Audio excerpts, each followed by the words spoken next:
A lot of businesses at the moment are focusing on their emissions and their scope 1, their scope 2 and their scope 3 emissions. The beauty of our products is that we contribute to businesses scope 1 and scope 3. Not very many organisations can say that.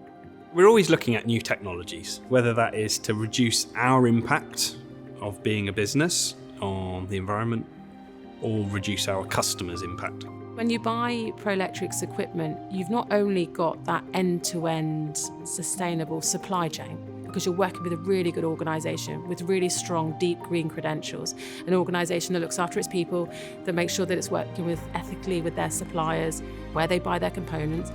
But also you are working with an organisation whose products do good for your business. So when you're buying those products, instead of buying the diesel counterparts, you're also not using fossil fuels anymore. So every time you kind of burn that fossilised carbon, you're actually just releasing it into the atmosphere.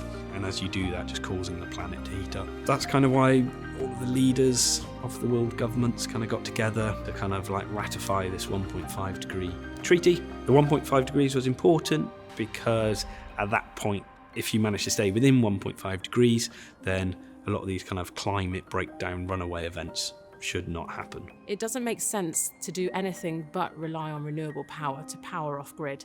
And that's why what we do is so important.